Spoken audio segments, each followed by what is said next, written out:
lesson 17 tungkol sa surrender to God o yung pagsuko sa ating Panginoon Diyos. Tayo muna yung manalangin. Maraming Diyos, salamat po sa umagang ito, sa ating mga pangyayari sa amin. Salamat sa pagkakang buwan na aming lalakaran. Malaki namin ang iyong pagbabay, ang iyong pagsama sa amin. Kami ay tumutulog sa iyo, magpapamabawin at hindi namin nakapatawaran sa lahat ng aming mga kasalanan. Gawin po kami banal at karapat-dapat sa pagtanggap ng iyong mga salita ng mga kawan. Pagpalain po kami, Banal na Espiritu, ito po ang dalangin sa pangalan ng Jesus. Amen. Sabi ng ating lesson, ano ba yung kahulugan ng pagsuko ng buhay, yung kompletong pagsuko ng buhay sa ating Panginoon Diyos? Ano yung ating ginagawang aksyon upang ito ay ating gawin? At kung tayo ay naniniwala at tayo ay tumanggap sa ating Panginoon sa Kristo bilang personal na pinapagligtas, binibigyan na tayo ng panibagong kapanganahan. Sabi ng 2 Corinthians chapter 5 verse 17. Ngayon tayo ay meron na yung ating loob pagkatao ay ating ipinapalagay na patay na. Ibig sabihin nakaraan ngayon. Nawala na, nakita na. Sabi ng Romans chapter 6 verse 11 to 14. So kung mayroon ang Bible ay pakibasa nyo na lang sapagkat likely yung ating pula sa ating pag-aaral.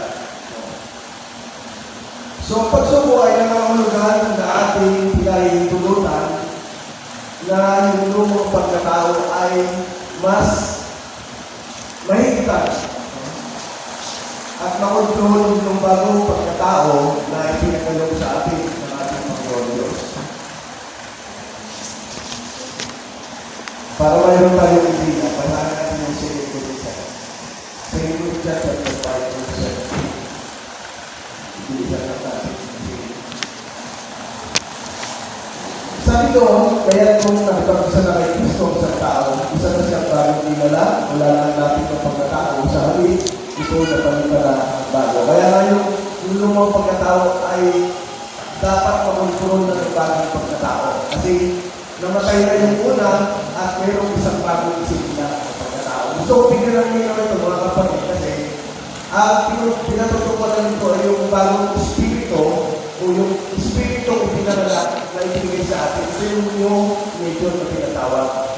Yung old nature, ay ito yung ating lumang pagkatao, yung ating lumang pananampalataya o pagkakilala sa Diyos. Yung ating kaisipan na walang pananampalataya sa mga patay ng Espiritu. So yun yung sinasabi dito. Sabi ng Romans chapter 12, verse 1,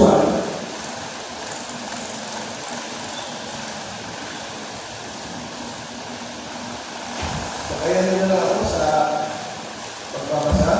Romans chapter 12 verse 1, kaya ang mga kapatid alang-alang sa pasadaran ng pagkakilo sa atin, ako'y nakikiusap sa inyo na ialagay yung inyong sarili bilang isang hantong sa buhay, banal at nalulugod sa Diyos. Ito ang karapat-dapat at pagsambalin nyo sa Diyos. So sinasabi at pinihimo ni Apostol Pablo na yung ating physical na body ay ating ihandog sa Diyos. At kanya rin inilubukahi na ating bigyan ng pagpapahalaga yung ginawang pagbabayad ng ating Panginoon sa Kristo upang tayo ay magkaroon ng kaligtasan. So, from our physical body ay nagkaroon ng bagong kapanganakan sa Espiritu at yung salvation na ibigay ng ating Panginoon sa Kristo, yun yung kanyang pinubos sa atin. Ang pagsunod ay nagbibigay ng kaluguran sa Diyos. Ito yung magiging resulta ng ating pagsunod sa Diyos. Siya ay malulugod sapagkat yung bagong ipinala ng Espiritu ay natutong sumamba, natutong magtuni, natutong sumunod sa kalooban ng Diyos. So kaya makikita natin yung pagbabago sa ating buhay. doon sa ating pagkatao. Nawala na yung confusion, nawala na yung kawalan ng pananampalataya at tayo natutunan maglingkod sa ating Panginoong Diyos. Nais na tayo mabuhay na isang buhay na banal sa anuman yung ating ginagawa. Tayo na nasa bahay, tayo na nagtatrabaho, tayo na nasa paaralan, tayo na doon sa pakikisalamuha sa Panginoon. So, ibig sabihin, yung ating bagong pagkatao ay dapat nagre-reflect doon sa ating physical na katawan. Nakikita ng ibang tao at yan yung tinatawag natin testimony. Yan yung tinatawag natin pagpapahayag ng ating pananampalataya. Nakikita mismo doon sa ating buhay. Ang bawat pananampalataya ay dapat piliin kung anong klaseng buhay yung nais niya. Siya ay pwedeng maging maruna doon sa kanyang mga pisikal na layaw o kaya yung mga pisikal na nananasayan mula doon sa kanyang emosyon, sa kanyang intellect, at sa kanyang will. Ito po yung soul. Ito po yung binubuo ng soul, yung personality natin na nakikita sa physical body natin, yung ating isipan, yung ating damdamin, at yung ating pagkukuhan. Yan yung emotion, intellect, and will. At ngayon, yung ating bagong spiritual na buhay, yung new nature natin sa ating Panginoon sa Kristo. Kumbaga, pipili tayo. Ano ba yung dapat natin sundin? Yung gusto ng soul o yung gusto ng spirit? Yung gusto ng soul, nagre-reflect yun sa ating physical body. Ngayon, yung gusto ng spirit, susunod yung physical body natin dahil na-control niya yung soul. So, ngayon yung kalagayan natin. So, binibigyan tayo ng pagkakataon ng piliin natin. At dahil siyempre, mananampalataya tayo, dapat ang pinipili natin ay yung paggawa ng Espiritu doon sa ating physical body. Pag-control ng Espiritu sa pamagitan ng banal na Espiritu doon sa ating physical body para makita at sumunod tayo doon sa kalooban ng Diyos. Sabi ng Romans chapter 2 o chapter 12 verse 2,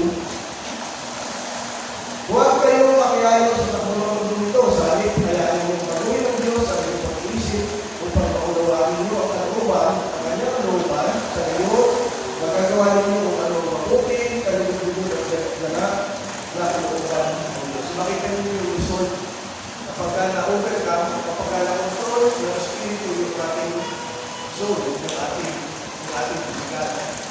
So, nagbibigay tayo ng kaluburan sa ating Panginoon Diyos. Ito ay kautusan na dapat ihinto yung mga gawain na hindi kalubod-lubod at hindi nagbibigay ng kaluburan sa Diyos. Tulad ng ating pagkisalamuha at pagkigaya doon sa mga gawain ng sanlibutan. Ganoon na natin yung mga gawain ng sanlibutan na hindi kaaya-ayang tingnan sa isang pananampalataya. At yung pagbibigay natin noong sintro, pagkilala ko sa ating sarili, yung pagkilala natin yung sarili ng kagustuhan, yung gusto ng laman, yung tinatawag na desire. Higit pa ito ay yung kaisipan na nagmumula doon sa kasamaan, yung evil, yung desire na tinatawag.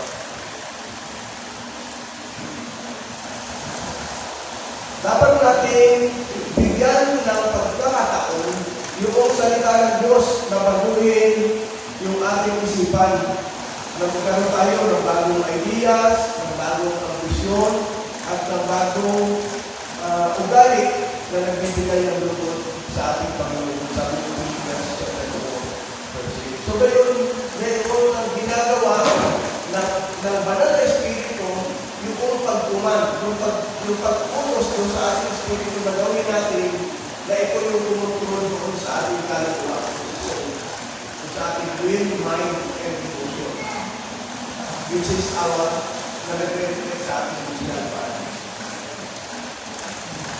So ating bibigyan ng konsiderasyon ang ilang mga verse na sinasabi dito ng Apostol Paul mula doon sa kanyang sinulat sa Romans chapter 1. First Corinthians chapter 6, verse 19.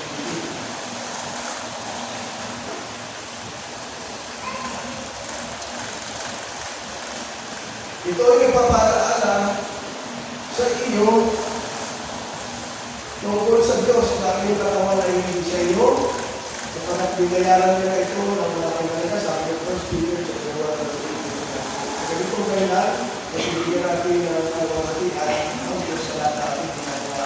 Basahin natin yung First Corinthians chapter 6 verse 19 to 20. Hindi ba niyo alam na yung katawan ay yung ng Espiritu Santo na sa inyo at pinagkalog na Diyos sa inyo? Hindi niyo pag-aari ang inyong katawan sapagkat pinili na kayo sa isang panggaan kaya gamitin mo ang inyong katawan ng mga pamamalaan at Diyos. So, pero po yung mag-reflect kapag tayo yung bagong pagkakao ay naunat ka o naunat mo yung lumang pagkakao. First Corinthians 13 verse 31. Tayo ay gadis na ating pahintulutan ng Espiritu ng Diyos ang liwanag kumontrol sa atin upang hindi tayo magnasa ng mga bagay at tayo magbigay o magnasa ng mga bagay na magbibigay ng kaluwalhatian sa Diyos.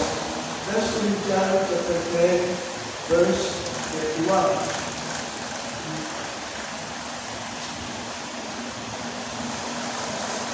Kaya nga, kung kayo kumakain o inom o ano ang ginagawa ninyo, gawin ninyo ang lahat sa ikararangal ng Diyos.